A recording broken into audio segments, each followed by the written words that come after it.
श्री माधवान्वयसुधाम्बुधि पूर्णचन्द्रम् श्री श्रीनिवास गुरुवर्य कृपात्तचक्रम् श्रीनव्यरङ्गयति वर्य कृतात्मरक्षम् वन्दे सदा वरद लक्ष्मणदेशिकेन्द्रम् श्रीमद्वेदान्तरामानुजयति कृपया रङ्गिणीनस्तबालम् तत्सम्प्राप्तागमान् तद्विदयमनुगणम् शिष्टतापूर्णमज्ञम् श्रेष्ठश्रीरङ्गरामानुजमुनिकरुणालब्धमोक्षाश्रमम् तम्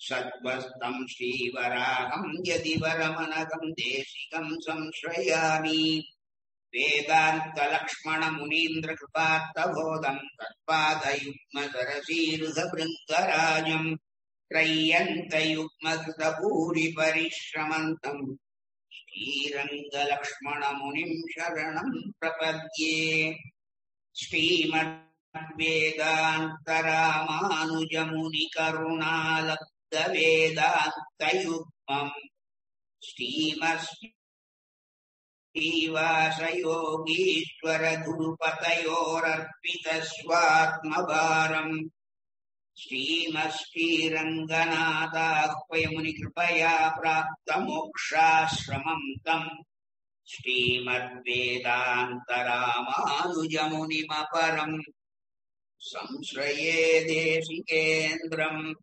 जीवनम् जगताम् जीयात् किमप्यदृहम् स्वतन्त्रम् सर्वतन्त्रेषु वेङ्कटेश वयम् महः प्रणामम् लक्ष्मणमुनिः प्रतिगृह्णातु मामकम् प्रसादयति यः सूक्तिः स्वाधीनपदिकाम् श्रुतिम् अस्मद्गुरुपरम्परायै नमः. நேற்றைய தினம் ஸ்ரீமத் பகவத்கீதா சாரம்ங்கிறதான சனாதன தர்மத்திலே இரண்டாவது பாகம் தொடங்க அவதாரிகா ரூபமாக சில விஷயங்களை அடியேனுடைய மந்தமதிக்கு எட்டிய வரையிலே சொன்னேன். இன்றைக்கும் அதே அவதாரிகா ரூபமாக முன்பு சொன்னதை தொடர்ந்து சில விஷயங்களை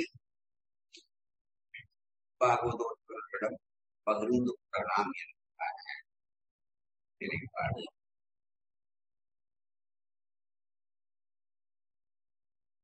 பாண்டவர்கள் ஐவர்கள் இருக்க அர்ஜுனனை மட்டும் கீதையை உபதேசிப்பதற்காக பகவான் ஸ்ரீகிருஷ்ணன் தேர்ந்தெடுப்பது ஏன்? இது ஒரு முக்கியமான கேள்வி. போர் புரிதல் என்பது அந்த போர்க்காலத்திலே ஏற்பட்டதான ஒரு அவசர செயல். அர்ஜுனனை காட்டிலும் போரிலே பீமன் துச்சாதனனை கொண்டு அவர்களுடைய தொடையை இழந்து அதிலிருந்து குட்டியை எடுத்து திரௌபதியின் உடலை முடிவேன் என்று சபதம் செய்தவன் பீமன். அந்த தருணத்திற்காக அவன் அனவரதம் காத்திருக்கிறான். அப்படிப்பட்டவனுக்கு நீ சண்டை போடு அப்படின்னு கிருஷ்ணன் சொன்னான்னா அது மிகவும் ஏற்புடையதாக இருந்திருக்கும். ஆனால் அப்படி செய்யவில்லை. சரி, ஏன் பண்ணல அப்படின்னு கேட்டால், இந்த பீமனை கிருஷ்ணன் கொஞ்சம் தூண்டி இருந்தா கூட அது இந்த அமர்க்களம் மிக சீக்கிரம் முடிந்தது. ஆனால் அதை கிருஷ்ணன் செய்யவில்லை. ஏன் செய்யலைன்னா, பீமன் ஒரு ஆசுரம். அவன் எது நல்லது எது கெட்டதுன்னு சிந்திக்கிறது இல்லாத. அதனால அவனிடத்திலே இதை உபதேசிப்பது வீண் என்று கிருஷ்ணன் கருதியதாலே அந்த பீமனையும் காப்பாற்றணும், பஞ்சபாண்டவளை காப்பாற்றணும், அதுதான் கடமைன்னு நினைச்ச கிருஷ்ணன் அந்த பீமனுக்கு உபதேசம் பண்ணாத ஏன் இருந்தான்னா அதான் காரணம். சரி, தர்மத்திலேயே திளைத்தவனாச்சே தர்மபுத்திரன். அப்போ அந்த தர்மபுத்திரனுக்கு கீதைய சொல்லியிருந்தான்னா அது அர்ஜுனனை காட்டிலும் மேம்பட்டிருக்குமே அப்படிங்கிறதான ஒரு எண்ணம் எல்லாருக்கும் எழலாம். அவன் ஏற்கனவே சாத்வீக குணம் நிரம்ப பெற்றான். அதனால இந்த சாஸ்திரார்த்தங்களை எல்லாம் கிருஷ்ணன் சொல்லித்தான் அவன் தெரிந்து கொள்ள வேணும் என்றதான அவசியமில்லை. அவன் ஒரு சாத்வீக குணம் நிரம்ப பெற்றவன். சாஸ்திர ஞானம் அளவற்று அவரிடத்திலே குடிக்கொண்டது. அப்படிப்பட்டவனுக்கு இந்த கீதையை உபதேசித்ததனாலே ஒரு பெரிய பிரயோஜனம் போறதில்லை. அதனால இந்த ஆசுர பிரகிருதி போன்றிருப்பவனான பீமனையும் தான், சாத்வீக பிரதியில இருக்கிற அவனையும் தான், ஒரு சராசரி மனிதன் போலே நடந்து கொள்பவனான அர்ஜுனனை பொறுக்கி எடுத்தான் கீதை உபதேசம் பண்ண. இப்போ பீமனிட முரட்டுத்தனம் அது கிட்டத்தட்ட ஒரு விலங்கினுடைய பாங்கு. கீழ்மையே வடிவெடுத்திருப்பவனுக்கு யோக சாஸ்திரம் உதவாது. அதனால கீழ்மகன் அதை கேட்கவும் மாட்டான், அப்படி கேட்டாலும் அதன்படி நடக்கவும் மாட்டான். அதனால அவனுக்கு சொல்லி பிரயோஜனம் இல்லைன்னு கருதினான். சரி, மூத்தவன் தர்மராஜனை போன்று தெய்வத்தன்மையிலே நிலை பெற்றிருப்பவனுக்கு இந்த கீதா சாஸ்திரத்துல சொல்லி இருக்கலாமே, அவனுக்கு ஏன் சொல்லலைன்னா அது அவனுக்கு டோட்டலி தேவையானதுன்னு இவன் கருதல. அவன் கிருஷ்ணனுடைய உபதேசம் இல்லாமலேயே நன்மைகளை கடைபிடித்து தன் வாழ்க்கையிலே ஒழுங்குவன். இந்த இரண்டு பேரை காட்டிலும் வேறுபட்டவனான அர்ஜுனன் அவன் விலங்குத்தன்மையை கடந்து மேலே வந்துட்டான். பீமன் மாதிரி இன்னும் விலங்குத்தன்மையிலே இல்லை, அதை தாண்டி விலங்குத்தன்மையை தாண்டி வந்துட்டான். தர்மபுத்திரன் மாதிரி ஒரு தெய்வீக தன்மையை அடைந்தானான்னா இன்னும் அடையல. இது ரெண்டும் கட்டான். அப்போ இவனை விலங்குலையும் சேர்க்க முடியாது, அதே மாதிரி இது ஆசுர பிரகிருதியாகவும் சொல்ல முடியாது, தெய்வீக பிரவൃத்தியாகவும் சொல்ல முடியாது. அந்த மாதிரி இந்த ரெண்டாம் கட்டானா இருக்கிறவனுக்கு தான் இந்த கீதையோ உபதேசம் பண்ணணும் அப்படின்னு திருடமா எம்பெருமா தீர்மானம் பண்ணான். அதனால அர்ஜுனனுக்கு மட்டுமே உபதேசித்தான் அப்படிங்கிறத நாம தெரிஞ்சுக்கணும். அதுக்கு மேல இந்த உபனிஷத்துக்கள் எல்லாமே 4 வேதங்களிலிருந்து தோன்றியவைகள். இப்போ உபனிஷத்துக்கள் 24 விசிஷ்டாத்வைதிகளான நம் ஆச்சாரியர்களுடைய ஒரு தீர்மையான, சிலர் அதை 108 நீங்களும் அடியனும் கூட அதுலயும் ஒரு கணக்கு மாதிரி. இப்போ முக்கியமான உபனிஷத்துக்கள் 10, அதுக்கப்புறம் நம்ம ஆச்சாரியர்களாலே ஒத்துக்கொள்ளப்பட்டதான உபனிஷத்துக்கள் 14, 24 உபனிஷத்துக்கள் தான் நாம். இந்த பகவத்கீதை இருக்கே, அது மகாபாரதத்தினுடைய ஒரு பகுதின்னு நேர்த்தியே பார்க்கணும். இது உபனிஷத்தும் ஏன் சொல்றார், கீதோபனிஷத்துன்னு சொல்றாளே, கீதைய உபனிஷத்தாவே சொல்றாளே ஏன் சொல்றார் அப்படின்னா, இந்த 24 உபனிஷத்தினுடைய சாரம் இந்த கீதையிலே 18 அத்தியாயங்களிலே முடிந்து கிடப்பார். இதை ஒரு உபனிஷத்து என்றே நம் முன்னோர்கள் கொண்டாடுகின்றனர். இப்போ நம் சுவாமி தேசிகன் அதி அற்புதமாக ஒரு அவதாரி இருக்கிறார். தாற்பயம்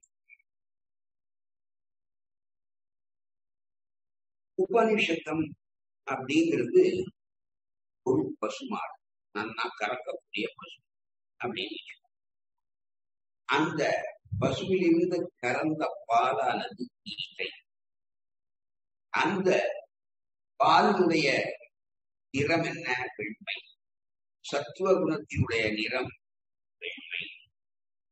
இப்போ பசுவ எல்லாராலையும் கறக்க முடியாது.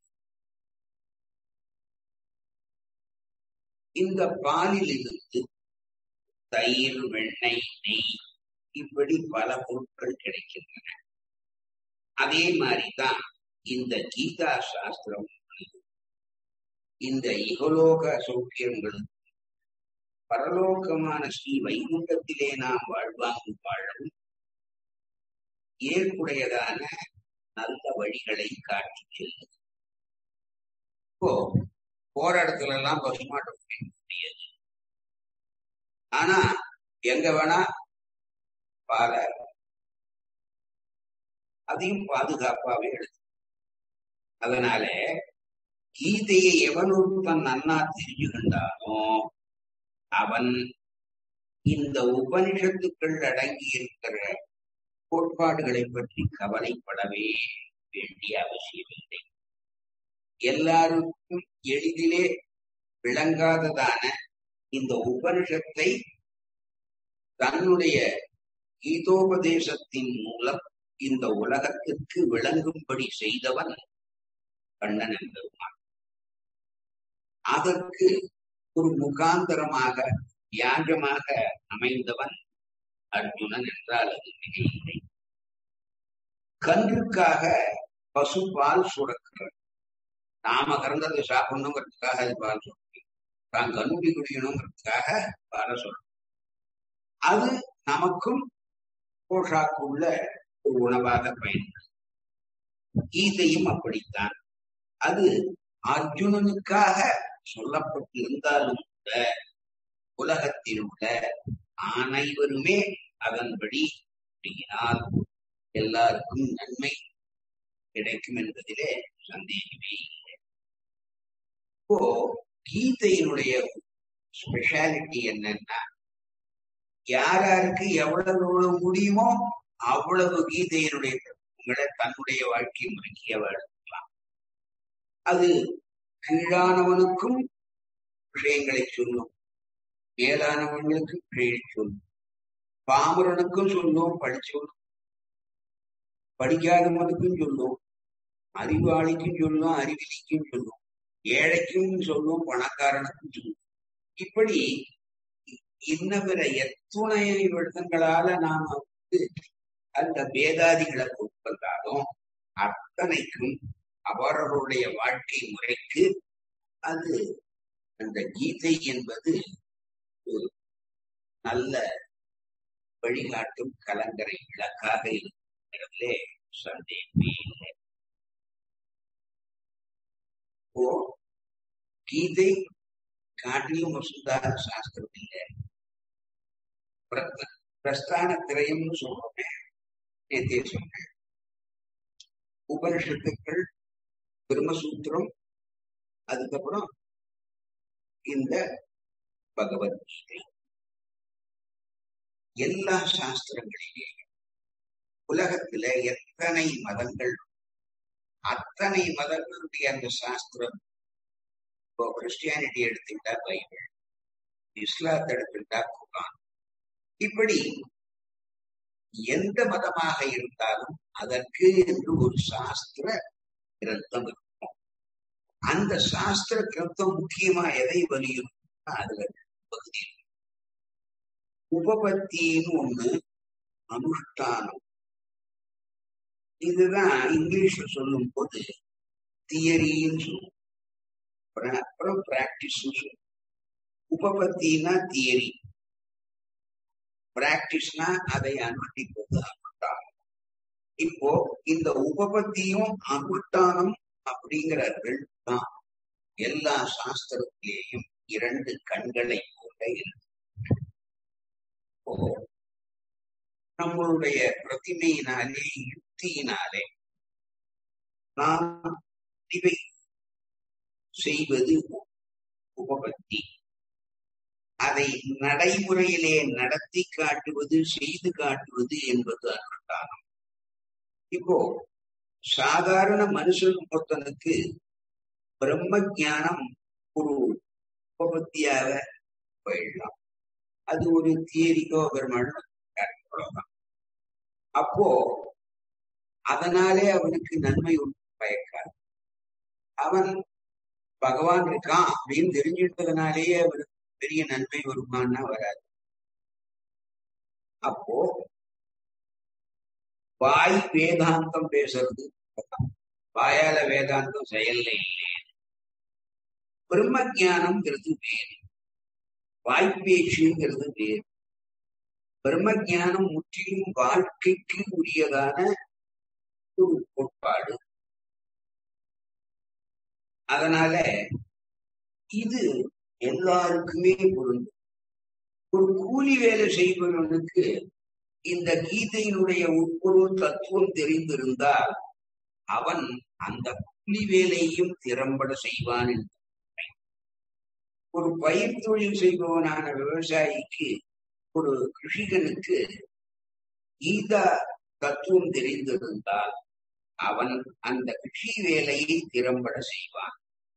அந்த பயிர் தொழில் செய்பவனுக்கு கீதா தத்துவம் தெரிஞ்சதுனாலே அவன் நல்ல கிருஷிகனாகவும் ஆவான். வியாபாரம் வர்த்தகம் பண்றான், அவனுக்கு கீதையினுடைய கோட்பாடுகள் தெரிந்தால் அவன் தலை சிறந்த வியாபாரியாக, பிசினஸ்மேன். சரி, அரசாங்க உத்தியோகஸ்தர்களுக்கு இந்த கீதாசாரம் தெரிஞ்சுன்னா அவர்கள் உத்தியோகம் செம்மையான முறையிலே நடைபெறும். அந்த அரசாங்க உத்தியோகர்கள் செம்மையாக செயல்பட்டால் அந்த அரசாங்கத்துடைய கவர்னன்ஸ் நல்லா இருக்கும். சுருக்கமா சொல்ல, இப்போ பள்ளிக்கூடத்துல ஆசிரியர்கள் கீதையை கற்றார்களேயானால், அதை தெரிந்து கொண்டார்களேயானால் அவர்கள் சீரிய மாணவர்களை, எதிர்கால தூண்களை அவர்கள் எடுத்து செய்வார். அதனால கீதை யாரார் தெரிஞ்சுக்கிறாளோ அவெல்லாம் அவா என்னென்ன தொழில இருந்தாலும் சரி அந்த தொழிலை சிறப்புற மேன்மையுற செய்வார்கள் என்பதிலே எந்த விதமான சந்தேகமும் இல்லை. எவன் இந்த கீதையினுடைய உண்மையான தத்துவத்தை உள்ளது உள்ளபடி அறிந்து கொண்டானோ அல்லது அறிந்து கொள்கிறானோ அவன் மேலான மனிதராக மாற்றப்படுகிறான். அவனுடைய திறமை மேலும் மேலும் வளர்கிறது என்பதிலே எந்தவித சந்தேகமும் இல்லை. இப்போ இப்படிப்பட்டவனுக்கு துயரம் என்பதே இல்லை. ஏன்? எல்லாருக்கும் ஆத்தியாத்மிக, ஆதிலோரிக, ஆதி தெய்வன் தாபத்துறை இருக்கிறதானே இருக்கும். தன்னாலே வருவது, பிறராலே வருவது, இயற்கையாலே அல்லது கடவுளாலே வருவதுங்கிற கஷ்டம் எல்லாருக்கும் இருக்கதானே இருக்கும். நமக்கு அந்த பாபம் இருக்கிறதுனால தானே சரீரமே வந்து. அதனால அந்த பாபம் பண்ணதனுடைய பலனை தானே ஆகணும். அப்போ அவனுக்கு வராதுன்னா அந்த துக்கத்தை துக்கமாக அவன் கொள்ள மாட்டான், அதை பெரிதாக பொருட்படுத்த மாட்டான் அப்படின்னு. சின்ன உதாரணம், இப்போ ஆத்துல ஏசி போட்டு, ஃபேன் இருக்கு, ஏசி இருக்கு, அதுல நல்லா எல்லா ஜன்னல்லையும் மஸ்கிட்டோ நெட்டு அடிச்சுட்டு எங்கேயோ கதவு திறக்கையும் சூத்துறது பார்க்கணும். அதுக்கு இந்த சுகர் சாகடிக்கிற பேட்டரி பார்க்கணும், அதை வச்சுன்னு அடிச்சு அடிச்சு சாகடி. அப்பவும் எங்கேயோ ஒண்ணு படிக்கிறது அடுத்து இதே பாருங்க. இந்த ஒவ்வொரு நதிக்கரையில நிறைய பீச்சுகள். அதுல பார்த்தீங்கன்னா குழந்தை விளையாண்டுட்டு அதுக்கெல்லாம் படுத்துறது பெரிய வளர்த்துக்கிறா எல்லாம் இப்ப அவசுகமா மறுநாள் இருந்து கடினமான வெட்டுறது அந்த மாதிரி வேலையெல்லாம் நாம அவ்வளவு உடல் உழைப்பு இல்லாத வேலையை பண்ணிட்டே இவ்வளவு சொகுசா இருக்கணும் கிடைக்கும். நமக்கு அது இந்த மீன்பிடிக்கிறது தாங்க முடியல. ஆனா அவளுக்கு அதை பத்தி கவலையே இல்லை. அவ பாடு தானே இருக்கா. இது நாம கண்கூடா பாக்குறோமோ. அப்போ எதையுமே ஒரு வாழ்க்கை வசதியை இது வேணும்னு நாம நினைக்கும் போதுதான் அதுக்கு நாம அடிமையாயிடும். இது நமக்கு வேண்டான்னு நினைக்கிறது நமக்கு அதுக்கு அடிமையாகவில்லை. இப்படி துயரத்தை கொடுப்பன இரண்டு. ஒன்று உலகவியல் ஆசை. தனக்கு அமைந்த அந்த போகமும் போராது, எனக்கு இன்னும் ஜாஸ்தியா வேணும்னு நினைக்கிறான் பாருங்க.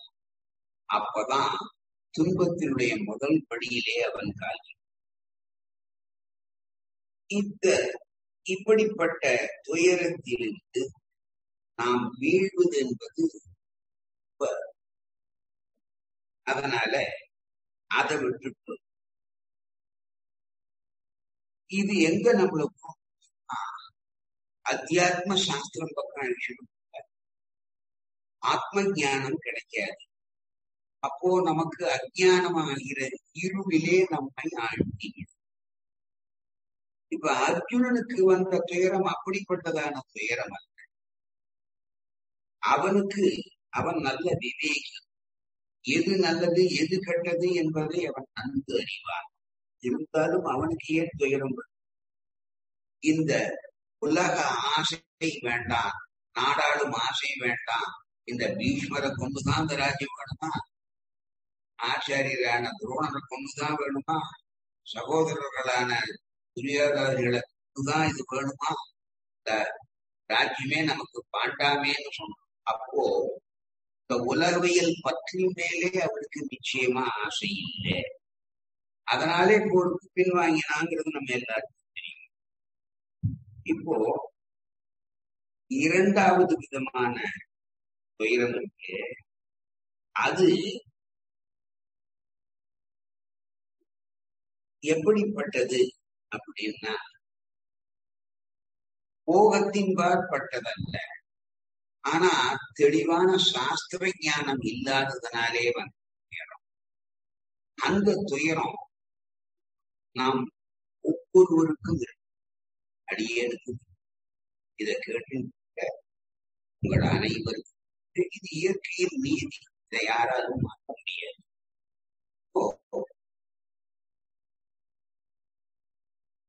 கீதையை அர்ஜுனனுக்கு ஒரு உபதேசம் பண்ணாரு. அந்த அர்ஜுனன் போன்றவர்கள் தான் நாம். ஏன்னா நாம ஆசுர பிரக்தியும் இல்லை, அவளை நம்புறோம். சரணாகதி ஆச்சாரியால் நம்ம சம்பிரதாயம் சொல்லி பண்ணிக்கிறோம், சமாளனம் பண்ணிட்டு இருக்கோம், பரநியாசம் பண்ணிட்டு இருக்கோம், எல்லாம் பண்ணுவோம். ஆனா நாம இந்த ஆத்ம சிந்தனையோட இருப்போமான்னா இல்லை. அப்போ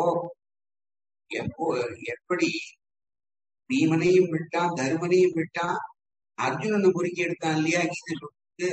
அந்த மாதிரி இந்த கீதையினுடைய உள்ள அர்த்தங்களை யதாவஸ்திதமான உள்ளபடியான அர்த்தத்தை நமக்காகவே அர்ஜுனனை ஒரு வியாஜமாக சாக்கா பாணிய வச்சு நமக்கு பகவான் சொல்றான் அப்படின்னு நாம நினைச்சோம். இதுல இன்னொரு விதமான பகவத்கீதை கொஞ்ச நேரம் கேட்டாலே போரடிக்கிறதுன்னா கீதையெல்லாம் காலக்ஷேபம் பண்ற அளவுக்கு அடியனுக்கு சக்தி கிடையாது. அடியனுக்கு சக்தி கிடையாது, அடியனுக்கு பொறுமை கிடையாது. இப்படி பலதரப்பட்ட பதில்கள் பலரிடமிருந்து இன்றளவும் வருவதை நாம் காண. இதையெல்லாம் ஏன்னா அதை இப்போ the old wine in a new bottle. அந்த மாதிரி அந்த கால அந்த செயல்முறையை மாற்றி அத பிரசன்ட் டே கான்டெக்ட் இந்த அவசரகதியான தற்கால உலகம் ஏற்ற மாதிரி அதே அந்த கிருஷ்ணன் உபதேசித்த கீதையின் தத்துவங்களை நாம் புரிந்து கொண்டோமேயானால் அது நம்மளுடைய அன்றாட வாழ்வியல் முறைக்கு மிக சிறந்ததாக அமையும் என்பது அடியேனுடைய ஒரு திடமான நம்பிக்கை. பகவத்கீதைக்கு ஒரு தனி சிறப்பு மற்ற நூல்களுக்கு இல்லாதது. அது ஏக காலத்திலே ஸ்மிருதியாகவும் ஸ்ருதியாகவும் செயல்படுது. ஸ்ருதினா என்ன, ஸ்மிருதினா என்ன அப்படின்னா, உபனிஷத்துக்களுக்கு ஸ்ருதின்னு பேரு.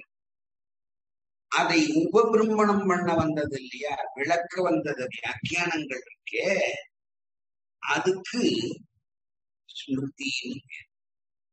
இந்த உபனிஷதங்களோ அல்லது அதை விளக்க வந்ததான ஸ்மிருதிகளோ இது ரெண்டுமே இந்த கீதையில உபனிஷத்தினுடைய பார்க்கலாம், அந்த ஸ்மிருதியிலே சொல்லப்பட்ட விஷயங்களையும் பார்க்கலாம்.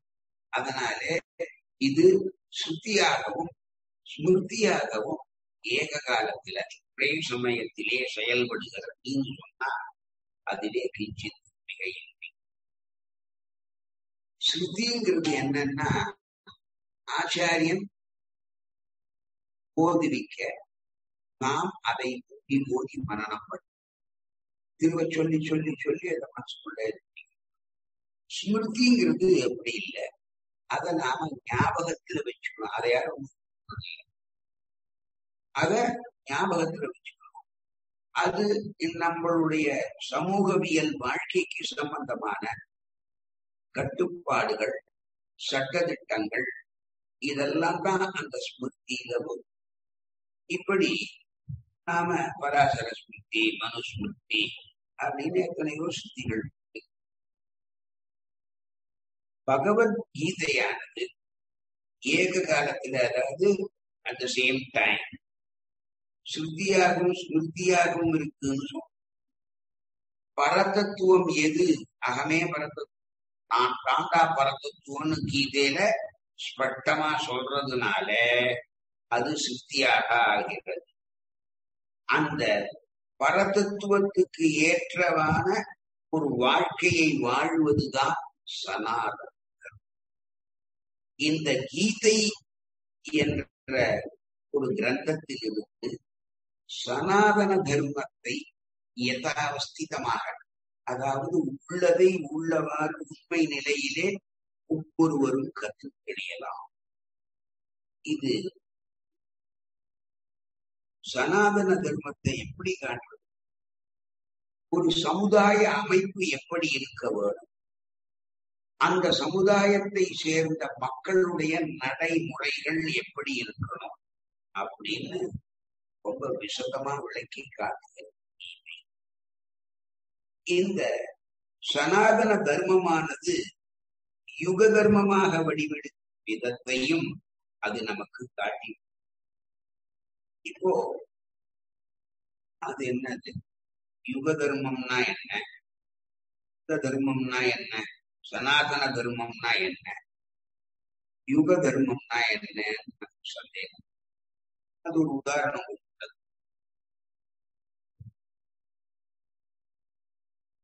பவுண்டு ஆன விலை, குதிரை விலை, அந்த தங்கமானது என்றைக்குமே ஒரு விலை உயர்ந்த பொருளாகத்தான் எல்லாராலும் அறியப்படும்.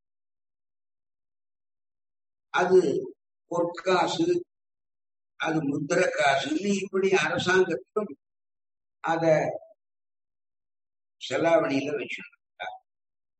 இந்த தங்கத்தை அல்லது பொன்னை போன்றது சனாதனத்தை. ஆனா அதையே தங்கசாலையில மின்ட்டுல இது பண்ணி அத பொற்காசுகளாக அதை ஆக்கினான்னு வச்சு அதுக்கு என்னன்னு பேரு, அதுதான் யுக தர்மம். இப்படி இன்னும் நன்னா தெரிஞ்சுக்கணும். பவுன் கட்டியா இருக்கு, 20 கிராம் கட்டி, 50 கிராம் கட்டி, 10 கிராம் கட்டின்னு பாருங்க. இப்போ ஒரு பெண்ணானவள் நகை அணியணும், எனக்கு ரெட்டவடம் சங்கிலி வாங்கி கேட்கிறாங்க. அது ஒரு 7-8 பவுனுக்குதான் நல்ல காசு. அப்போ ஒரு 60-64 கிராம் இவன் என்ன பண்ண, ஒரு 60 கிராம் அந்த தங்க கட்டிய வாங்கி நீ கேட்டியே, அதாவது சொத்து கலப்பு இதுல கிடையாது, சொக்கத்தம் அப்படின்னு அதை கயத்துல கட்டி எழுதலாம். இப்போ அவளுக்கு இந்த ரெட்டவடம் சங்கிலி போட்டு சந்தோஷம் இந்த கயத்துல கட்டி போட்டுறது, அதை காட்டிலும் விலவும் சொந்ததுதான், சந்தேகமே இல்லை இல்லையா? இருந்தாலும் அவளுக்கு அந்த சந்தோஷம் ஏற்படுத்தும். அப்போ இந்த சொக்கத்தங்கமான கட்டித்தங்கத்தை போன்றதும் சனாதனத்தில் யுக தர்மம் என்பது ஆபரண தங்கத்தை அதுல வேலை பண்ணி போட்டா சந்தோஷம், நெக்லஸ் போட்டா சந்தோஷம், செயின் பண்ணி போட்டா சந்தோஷம், இப்படி மோதிரம் பழாரி எத்தனையோ விழுக்கள்ல சொல்லுது. அப்போ அதெல்லாம் தான் யுக தர்மம். சனாதன தர்மத்திலிருந்து வந்தவைகள் தான் யுக தர்மங்கள். அது அந்தந்த யுகத்துக்கு ஏற்றதான. இப்போ எல்லா இதுலயுமே அந்த காலத்துல ஒட்டியானம் போட்டுப்பாங்க. இப்ப யாராவது பாக்குறோமா நம்ம ஒட்டியானம் போட்டு பெண்கள்? அந்த காலத்துல திருக்குடஞான வச்சுப்ப ஏதோ இல்ல சுவாமி நம்ம பேசின வரதட்சணையில 15 அத சீமந்து அப்படியா வேணா, சரி சீமந்தத்துக்கு போது பொண்ணுக்கு ஒட்டியானம். ஏன்னா கர்ப்பிணி எப்படி இருப்பா, வயது பெருசா இருக்குமா, அப்ப ஒட்டியா நாம வாங்கினா பெருசா வாங்கலாம்.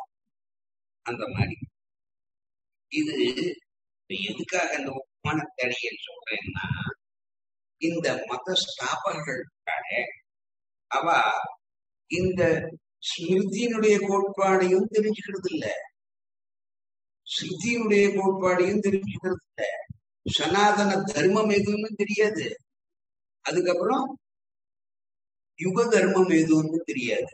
இந்த ரெண்டையும் ஒன்னோட ஒன்று குழம்பிட்டு அவளும் குழம்பி நம்மளையும் குழம்பி.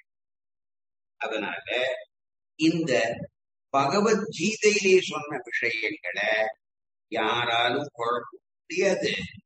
அது எத்தனை குழப்பினாலும் கீதையை தெரிஞ்சுட்டா அவன் மனசான குழம்பு. இது ஒரு பிராக்டிக்கல் லிவிங் மெத்தட். அதைத்தான் இந்த கீதைங்கிறது சொல்லணும். ஏதோ ராம்தாங்கிற பாஷையில இருக்கு அப்படின்லாம் நினைக்க வேண்டாம். இனி வரும் காலங்கள்ல நாம சொல்லும் போது பார்க்கும்போது அது எவ்வளவு நம் வாழ்வியல் தத்துவத்துக்கு அது ஒத்து போறது தெரியும். இது திரிஷட்கம்னு சொல்லுவா. 6 அத்தியாயங்களை கொண்டது. 6, 18. இந்த 18 அத்தியாயங்களும் முதல் 6 அத்தியாயத்துல ஜீவாத்மாவான ஸ்வம் என்பது காட்டப்படுகிறது. நீ என்பது யார் அப்படிங்கிறது முதல் 6 அத்தியாயத்திலே காட்டப்படும். அதுல ஜீவனிடத்திலே என்ன குறைபாடு, அவன் அடைய வேண்டிய நிலை என்ன, அவன் அதற்காக என்னென்ன முயற்சிகளை செய்ய வேண்டும், இதையெல்லாம் எடுத்து கூறுவது முதல் 6 அத்தியாயத்திலே அடங்குகிறது. அது ஜீவாத்மபரமாக நீ என்று சொல்கிறார். அப்புறம் இது முதல் ஷட்கம். இரண்டாவது ஷட்கம் இருக்கே, 7வது அத்தியாயத்திலிருந்து 12வது அத்தியாயம் வரையிலே அது இரண்டாவது ஷட்கம் சொல்வார். அதுல தத்துங்கிறதான அந்த எம்பெருமானை பற்றி சொல்லும். அந்த பதத்துக்கு இலக்காகிற பரதத்துவத்தை பற்றி சொல்லும் அல்லது பரமாத்மாவை பற்றி சொல்லும். இந்த 6 அத்தியாயங்கள் அப்படித்தான். இப்போ உலக அனைத்தையும் அவர் காப்பாற்றுகிறார். உலகத்தில் உள்ள அனைத்து பொருட்களுக்கும் அவர் எப்படி அந்தர்யாமியாக அந்தராத்மாவாக இருக்கிறார். இந்த உலகத்தை அவர் இருந்தும் அந்த உலகத்திலே தான் எப்பொழுதும் எந்த பற்றுதலும் இல்லாமல் எப்படி இருக்கிறார். இந்த தாமரையில 24/7 இதுலயே தண்ணியிலேயே கிடக்கும். ஆனா அந்த தாமரை இலை மேல கொஞ்சம் தண்ணி கொடுக்கும், அது ஒட்டிக்காது. அது அப்படியே இது மாதிரி பாதரசம் இருக்கிற மாதிரி தவிர அது இலையோட கரைய விட்டாது. அந்த மாதிரி இந்த கீதையில இந்த விஷயங்களை நாம தெரிஞ்சுக்கிட்டோம். இந்த வாழ்க்கையை அந்த தாமரை இலையில தண்ணி எப்படி ஒட்டுறது இல்லையோ அந்த மாதிரி எப்படி ஒரு பற்றுதல் உள்ள வாழ்க்கையிலே பற்றற்று இருப்பது எப்படிங்கிறத நாம முக்கியமா 13வது அத்தியாயத்தில் 18வது அத்தியாயம் வரையிலுள்ள அந்த 3வது ஷட்கமுக்கு அது அசி நீ இருக்கடாப்பா இருக்கிறாய் அப்படின்னு. இப்போ மகா வாக்கியம் தது துவம் அசி இல்லையா? இப்போ அது கொஞ்சம் மாறி இருக்கீங்க. துவம் தது அசின்னு வருது. அதனால இந்த பகவத் கீதையானது உபனிஷத்திலே சொல்லப்பட்ட தத்துவமசி என்றதான ஒரு மகா வாக்கியத்திற்கு வியாக்கியானமாக அமைந்தது என்று அது சாலம். இதுக்கு எத்தனையோ பேர் பாஷ்யம். உலகத்திலேயே அதிகமாக உரையுள்ள ஒரே கிரந்தம் எழுதுகிட்ட அது கீதை தான். அதுதான் வேறு பண்ணியிருக்கார். பிராமணா பண்ணியிருக்கார், எல்லாம் பண்ணியிருக்கார். இதுல அவரவர்கள் தங்கள் தங்கள் மதத்துக்கு அனுகூலமாக அந்த கீதையை இன்றளவும் சொல்லியிருக்கார். ஆனா இந்த பிரஸ்தான திரயமாகிற உபனிஷத்துக்களையும் பிரம்மசூத்திரத்தையும் கீதையும் ஒத்துக்கொள்வது வைதீக மதம். இப்ப நாங்கள்லாம் அதை சேர்ந்தவர்கள் வைதீகள்னு சொல்றாங்க. இப்ப நம்ம மதம் வைதீக மதம். இந்த வைதீக மதத்துல ஒரு திரயம் எப்போதுமே பரபிரம்மம் ஒன்றுதான், அதை தவிர வேறு எதுவும் இல்லைன்னு சொல்றதான அத்வைதம். பரமாத்மா வேறு ஜீவாத்மா வேறு, இரண்டும் ஒரு காலமும் ஒன்றாக முடியாது அப்படின்னு சொல்றது துவைத்தம். இந்த ரெண்டை காட்டிலும் அந்த ரெண்டையும் நம்ம ஒத்துக்கணும். ஆனா அது எப்படின்னா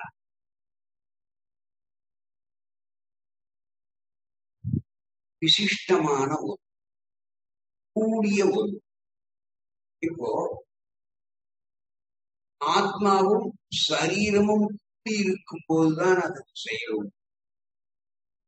இந்த சரீரத்தை விட்டு ஆத்மா எடுத்து போது போனோம் சவம் பிரேதம். அது ஏந்துனா ஏந்துக்குமா, போய் கிட்ட போய் ஏந்துனா ஏந்துக்க முடியுமா, கேட்குமா, அதுக்கு காது கண்ணு தெரியுமா வாங்கி. அப்போ அந்த மாதிரி இல்லாமல்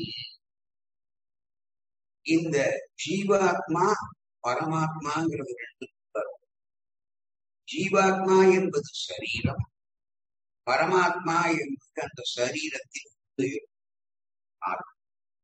அப்போ இது ஒண்ணுக்கொண்ணு அவருக்கு சம்பந்தம் பிரிக்க முடியாததான ஒரு சேர்க்கை. அந்த பிரிக்க முடியாததான சேர்க்கை அதத்தான் விசிஷ்ட அத்வைதம் சேர்ந்ததான ஒன்று. அப்போ பிரம்மது ஏகமேவதான், அவர்தான் நமக்காக எல்லாரும் தான். ஆனால் எப்படிப்பட்ட ஒன்று என்றால் ஜீவாத்ம கூட்டங்களை தனக்கு சரீரமாக கொண்ட அந்த பரமாத்மா ஒருவன் ஒன்று அப்படிங்கிற. இங்கே ஒன்று என்பது சங்கையை, அதாவது எண்ணிக்கையை வைத்து சொல்லப்பட்டதல்ல. நாம பார்க்கணும், ஒரு ஊர்ல, ஒரு தேசத்துல, ஒரு நாட்டுல, ஒரு கிராமத்துல, ஒரு ஜில்லால, ஸ்டேட்ல சொல்றோம் இல்லையா? இப்போ இந்த ஒண்ணுங்கிறது என்ன? எண்ணிக்கை. அது ஒரு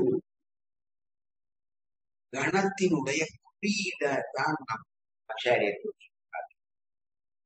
ஒரு காட்டுலன்னா அந்த காட்டுல எத்தனை விலங்குகள் இருக்கு, எத்தனை மரங்கள் இருக்கு, எத்தனை நீர்நிலைகள் இருக்கு, எத்தனையோ இருக்கும். எத்தனை பழம் இருக்கு, எத்தனை காய் இருக்கு, எத்தனை ஒரு மரம்னு ஒன்ன சொல்லும். அதுல எத்தனை கிளை இருக்கு, அதுல பூ இருக்கு, காய் இருக்கு, பழம் இருக்கு, எல்லாம் இருக்கு. ஆனா அது எப்படி ஒன்றுன்னு சொல்றோம்? ஒரு மாமரத்துல ஒரு 500 மாங்காய் காய்ச்சி இருக்கா, அப்ப ஒரு மாமரம் தான் அது 500 காய் இருக்கு. அதனால அது இப்போ எண்ணிக்கை அல்ல, அங்கே அது அந்த மாமரம் சமுதாயத்துல இருக்கிறது ஒண்ணுதான் இருக்கு அப்படின்னு அர்த்தம் பண்ணிக்கணும். அதனால நம்ம ஆச்சாரியால் அதை அப்படித்தான் அர்த்தம் பண்ணிட்டு அதை எண்ணிக்கைன்னு இல்ல, சேர்ந்ததான ஒன்று. அது விசிஷ்டமான அத்வைதம். அதான் விசிஷ்ட அத்வைதம், விசிஷ்டாத்வைதம்னு நாம சொல்றோம். இந்த வேதாந்தத்திலே பிரஸ்தானத்திரயம் சொல்றதான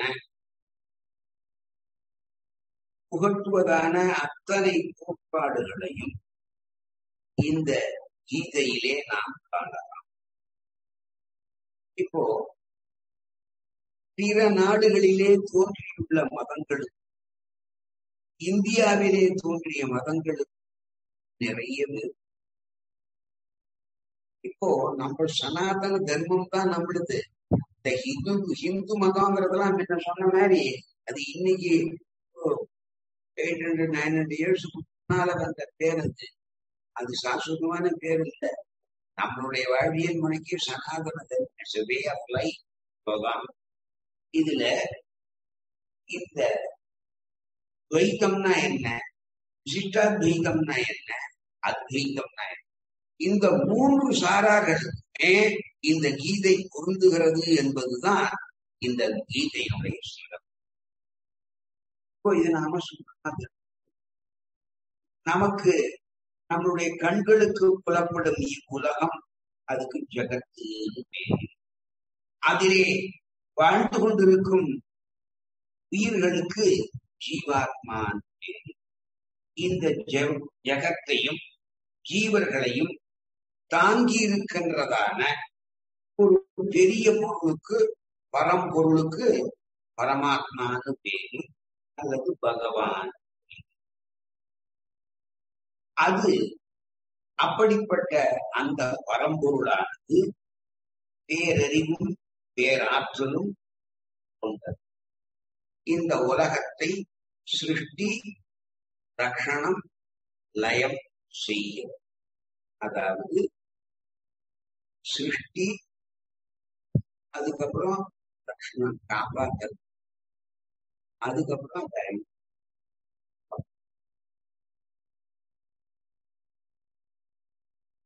படைத்தல், காத்தல், அழித்தல் சொல்றதான இந்த 3 கர்மாக்கள் இந்த பரபிரம்மமான பண்றது. இதுல ஜீவாத்மா யாரு, பரமாத்மா யாரு? ஒரு பரமாத்மா ஆனா ஈஸ்வரன் சொல்றோம். அவன் சார்ந்திருந்து இந்த ஜகத்தில் உள்ள ஜீவன் விடுதலை அடைவது என்பது முக்தி என்று அழைக்கப்படும். எல்லா உயிர்களும் எல்லா ஆத்மாக்களும் முக்தி அடைய வேண்டும் என்பதே நம் சனாதன தர்மத்தினுடைய கோட்பாடு. இந்த கோட்பாடு அது அத்வைதமா இருக்கட்டும், விசிஷ்டாத்வைதமா இருக்கட்டும், இல்ல துவைதமா இருக்கட்டும், திரிமதஸ்தாளுக்குமே இது சம்மதமான. இந்த துவைத மதத்தினுடைய தத்துவப்படி ஜகத்து, ஜீவன், பரம் ஆகிய மூன்றும் அனாதி. அது எப்ப தோன்றியதுன்னு யாருக்கு தெரியுது? பரம்பொருள் ஜகத்தையும் ஜீவன்களையும் ஆளுகிறார். ஆனால் ஜகத்தும் ஜீவனும் எப்பொழுது அந்த பரதத்துவத்திற்கு வேறானவை, விலட்சணமானவை. அதாவது ஜீவனானது அந்த பரம்பிரம்மத்தினுடைய தயையினாலே, கருணையினாலே இந்த ஜகத்திலிருந்து விடுதலையடைந்து அந்த பரம்பொருளுக்கு தொண்டனாய் ஆற்றுகிறது என்பது முக்தி என்று வைதிகள் சொல்லும். அதனாலே முக்தி தசையிலும் கூட துவைத சித்தாந்தப்படி பரம்பொருள் வேறு, ஜீவாத்மா வேறு. விசிஷ்டாத்வைதம் என்பது ஒரு விசேஷத்தோடு கூடியதான அத்வைதம். கடவுள் என்று ஒருவர் தான் இருக்கிறார். அவருக்கு உடலாக இருப்பது இந்த ஜகத்து.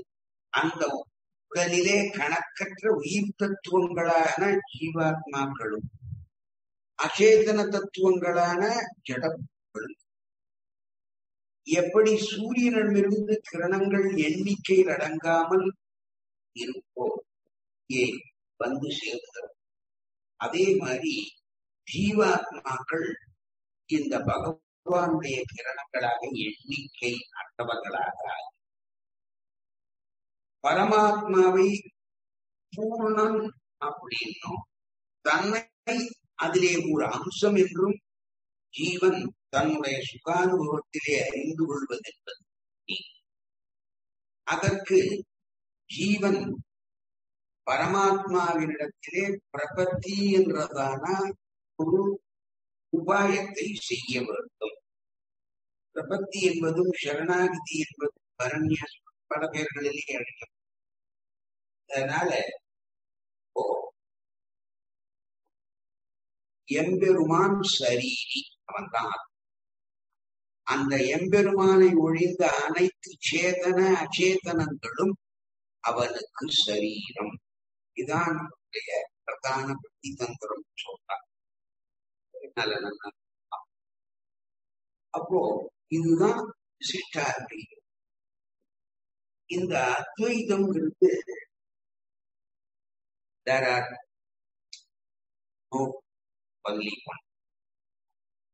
ஜகத்து ஈஸ்வரன் சொல்லப்படுவதெல்லாம் தனித்தனி இல்ல, இருக்கிற மாதிரி தெரிகிறது. ஆனா நிஜமாவே எல்லாம் அது அகண்டதான சித்து அச்சித்து ஆனந்தம் சொல்றார்.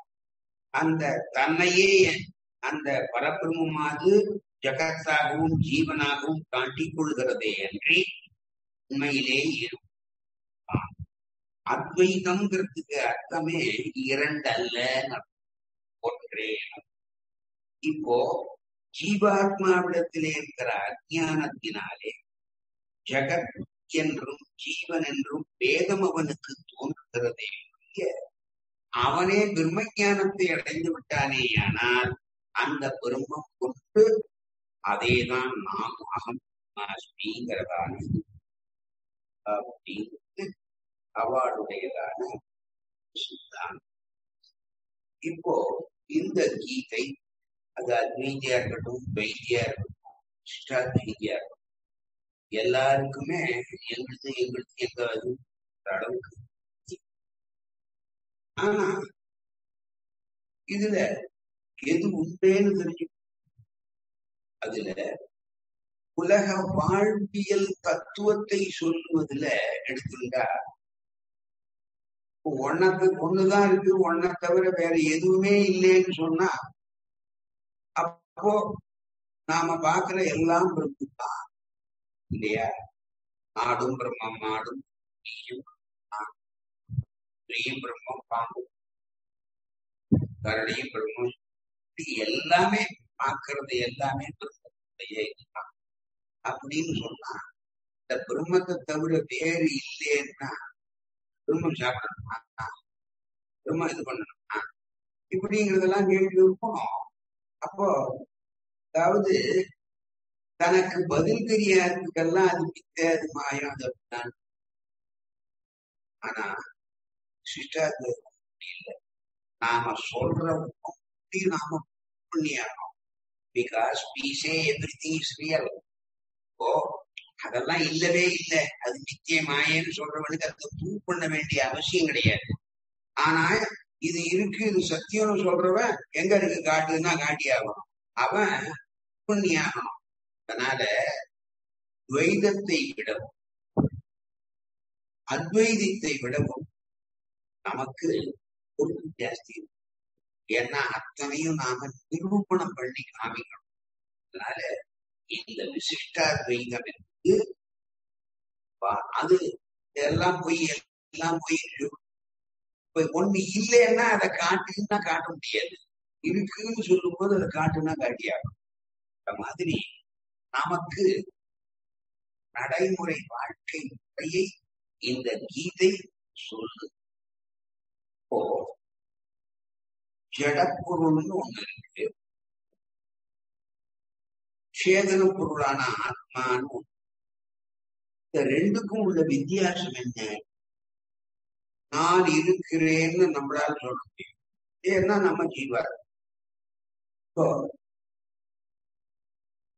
நாம செருப்பு ரைடு, அது இல்ல ஒரு பர்ஸ ஒரு அந்த பர்ஸ் நான் இருக்கேன் அப்படின்னு சொல்ல முடியுமா? செருப்பு முடியுமா? ஏன் சொல்ல முடியாது? ஏன்னா இந்த ஜட பொருள்களுக்கு அறிவு இல்லை, ஆத்ம பொருள்களுக்கு அறிவு.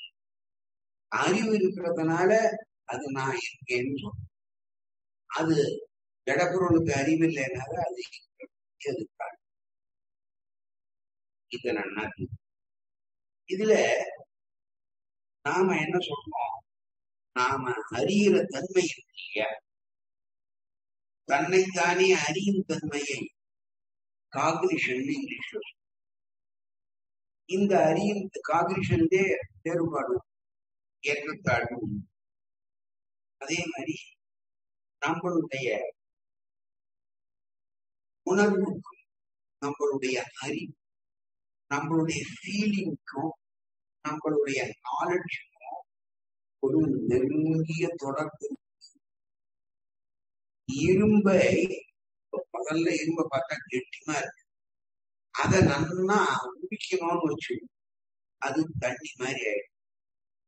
அப்போ இரும்பு ஜொலிக்கல, அந்த ஒரு நெருப்பு மாதிரி சக்கச்சுவே கிடைக்கினதா நீர், அது ஒளிர்கிறது. இது அந்த இரும்பை காட்சி சக்கச்சுவே இருக்கிற அந்த நிலை பருவம். அதுக்கு என்னன்னா இலகும் தன்மை நம்மளுடைய உணர்வுக்கு ஒப்பானது. அதே மாதிரி இந்த ஒளிவிடும் தன்மை இருப்பது அது நம்மளுடைய அறிவு. அப்போ ஒரே பொருள் தான், இரும்புதான். அதை உருக்கும் போது அதிலே பிரகாசம் தெரியும், அது இழகி. அதனால அதுல ரெண்டு இருக்கு. அதுக்கு உணர்வுக்கும் உணர்வு அறிவு, அந்த ரெண்டையும் இதுல அறிவு, ஞானம், சேதனம், பிரக்ஞை, பல பொருள்கள்ல பல விதம் சச்சு. ஆனா இந்த கீதா சாஸ்திரமானது சர்வகத சாஸ்திரம் சொல்றாங்க. இங்கிலீஷ்ல சொல்லணும்னா யூனிவர்சல் ஸ்கிரிப்சர்னு சொல்றாங்க. அதுதான் அது. ஏன் இப்படி சொல்றா அப்படின்னா, முக்தி மார்க்கத்தை சொல்லும் அனைத்து நூல்களை காட்டிலும் இந்த கீதை நேரான நூலாக இருப்பதனாலே அவை யூனிவர்சல் ஸ்கிரிப்சர்னு சொல்றாங்க. இப்போ கீதையினுடைய கோட்பாடு. இதுல இச்சா சக்தி, ஞான சக்தி, கிரியா சக்தி சொல்லி நிறைய சொல்லியிருப்பார். இதுல இந்த வேதத்தையும் கீதையும் தான் திரும்பி திரும்பி ஆராய்ச்சார். அப்போ அவ எப்பவுமே நம்ம கிட்ட இருக்கிறது நமக்கு தெரியாது, இன்னொருத்த அதை கண்டுபிடிச்சு சொன்னாதான் நமக்கு தெரியும். அதனால இந்த வாழ்க்கையினுடைய முக்கியமான தத்துவங்கள் அது கர்மம், பக்தி, ஞானம், அந்த மூன்றைத்தான் யோகங்களாக ஒவ்வொரு 6 அத்தியாயத்திலேயும் இந்த கீதையானது. இந்த பகவத்கீதை தான் ஈகம் பரம் இரண்டுக்கும் உரியதான ஒரு இடத்தை நமக்கு தாராளமா, ஒன்றுக்கு ஒன்று முரண்பட்டவைகளாக இருந்தாலும் ஒன்றை ஒன்று போகும்படி செய்வது என்பது இயற்கை. இப்போ பரத்தை சார்ந்திருக்க வல்லவன் இகத்தையும் சார்ந்திருக்க வல்லவனே அப்படிங்கிறது தான் இந்த கீதையினுடைய. இதுல சாதாரணமா நாம பார்க்க ரெண்டு வைதீக கர்மா, லௌகீக கர்மான்னு convert. sacred and secular activities சொல்றோம். இந்த sacredங்கிறது தான் வைதீகம், செக்யூலர் ஆக்டிவிட்டிஸ் லௌகீகம். இன்றளவும் நம்ம தேசத்துல இந்த லௌகீக கர்மம், செக்யூலர் ஆக்டிவிட்டின்னு சொல்லி சொல்லிதான் நாம பாழாகும். அது இந்த இடத்துல சொல்லியா இந்த மனசுடைய அமைப்பிலே செயல், உணர்வு, அறிவு அப்படின்னு அததான் வில், எமோஷன் காம்பினேஷன் இங்கிலீஷ் சொல்றாங்க. அத சமஸ்கிருதத்துல இச்சா சக்தி, ஞான சக்தி, கிரியா சக்தி சொல்லுவாங்க. இந்த மூணும் வெவ்வேறானவை, ஆனா ஒரே பொருளிலே லயமடையும். அதனால அதை நாம முடியும்னா நாம முழு மனிதனாக ஆகும் அப்படிங்கிறது. அதன் மூலம் இறைவனை அடைவது திண்ணம் என்று சொல்லி இந்த அவதாரிகளுடைய 2வது நிறைவு செய்யும். அடுத்த இதிலிருந்து கிரமேண ஸ்லோகம் ஆரம்பிச்சு கவிதார்க்கிய சம்ஹாய கல்யாண குணசாலினே ஸ்ரீமதே வெங்கடேஷாய வேதாந்த குரவே